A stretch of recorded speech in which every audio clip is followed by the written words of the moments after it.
નમસ્કાર મિત્રો.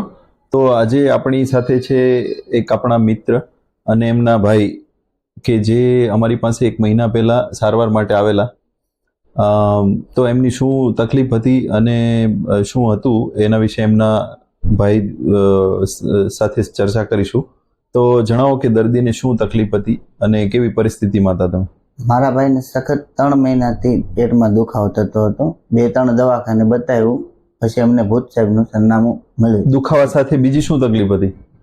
દુખાવા સાથે કોઈ જમવાનું હાલતું નથી. 2-3 મહિનાથી જમી શકતા નહોતા. પછી અમે ભૂત સાહેબને મળ્યા. નહીં, જમી છતાં ઉલટી થતી હતી, વામિન થતું હતું, પછી પેટમાં પાણી પણ ટકતું નહોતું, તાવ આવી જતો, વજન ઘટતો જ રહેતો હતો, જમવાનું હાલતું નહોતું. ઓકે. કે દર્દી પેટના દુખાવા, ઉલટી અને ખોરાક ચાલતો નહોતો, વજન ઘટતું હતું, તાવ આવતો હતો, આ બધી લક્ષણો સાથે અમારી પાસે આવ્યું અને નિદાનમાં એ બહાર આવ્યું કે ભાઈ એમને સ્વાદુપિંડની અંદર એક 2 લીટર જેટલી મોટી ગાંઠ કે જેની અંદર ખરાબ કચરો ભરાયેલો હતો એવી ગાંઠ બની ગઈ હતી અને એ ગાંઠ એમના હોજરીને દબાણ કરતી હતી, જેના લીધે સતત દુખાવો, ઉલટી અને ખોરાક ન લઈ શકો અને વજન ઓછું થતું હતું. તો દર્દી અમારી પાસે આવ્યા પછી અમે એમની એન્ડોસ્કોપી વડે ઓપરેશન કરી અને એ જે ગાંઠ છે એમનું કોઈ પણ ટાંકા વિના કે કોઈ પણ પ્રકારની વાટકાપ વિના એન્ડોસ્કોપી વડે અમે એમનું ઓપરેશન કર્યું અને ઓપરેશન પછીની પરિસ્થિતિ શું છે એ આપણે એમના સગા પાસેથી જાણીશું. તો ઓપરેશન પછી તમને કેટલી ઝડપી રિકવરી આવી અને અત્યારની પરિસ્થિતિ શું છે એના વિશે કહેશો?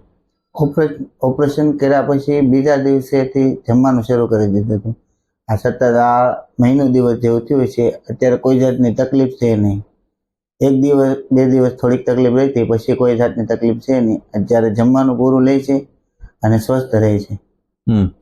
તો તમે જોઈ શકો કે ભાઈ બીજા જ દિવસથી દર્દી મોઢેથી ખાવાનું લેતો થઈ ગયો અને દુખાવો તો એકદમ જેવું ઓપરેશન થયું એને બીજી જ મિનિટથી દુખાવામાં રાહત થઈ ગઈ કે જેના પછી એમને એક બી વાર પેટમાં દુખાવો નથી થયો. તો આભાર તમારો કે આ જાણકારી આપવા બદલ.